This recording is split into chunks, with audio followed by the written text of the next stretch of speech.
देखिए, मैंने उस मामले में पहले पत्र लिखा कि आप जो सेस लगाए हैं, सेस की राशि राज्यों को नहीं मिलता, केंद्र को जाता है। सेस को ख़त्म कर दीजिए, सभी राज्यों के लिए हो जाएगा।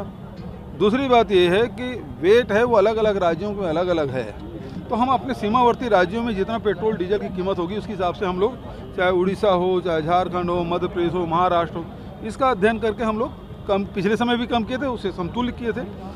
आगे भी यदि कम होता है दूसरे राज्यों तो हम लोग भी कम करेंगे। सवाल इस बात का है कि आप रेट बढ़ाएं और राज्यों को कम करने कहें, ये बात तो समझ नहीं आती। और यदि कम करना है तो सेस जो लगाए हैं, 2 साल से सेस लगा हुआ है, 4% सेस ले रहे हैं, वो राज्यों को मिलता नहीं, उसका हिस्सा नहीं मिलता।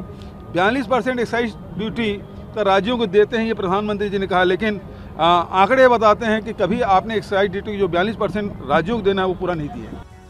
जब से प्रधानमंत्री नरेंद्र मोदी ने राज्यों को पेट्रोल पर वैट टैक्स की मंजूरी दी है, तभी से मुख्यमंत्री भूपेश बघेल ने तंज कसने की प्रक्रिया शुरू कर दी है।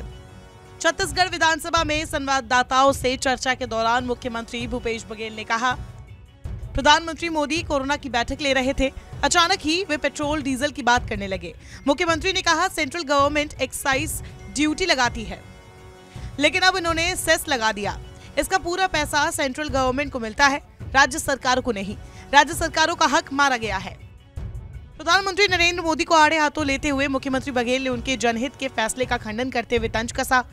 सीएम ने कहा कि ये पर उपदेश कुशल बहुतेरे वाली स्थिति है। पेट्रोल डीजल के दाम रोज केंद्र सरकार बढ़ा रही है। रसोई गैस में तो वैट नहीं लगता, फिर उसके दाम क्यों बढ़ाए जा रहे?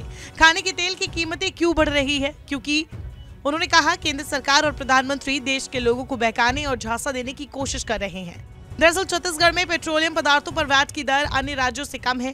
प्रधानमंत्री नरेंद्र मोदी ने राज्यों से राष्ट्रहित में पेट्रोलियम उत्पादों पर से वैट घटाकर आम आदमी को राहत देने और वैश्विक संकट के इस दौर में सहकारी संघवाद की भावना के साथ काम करने की अपील की थी।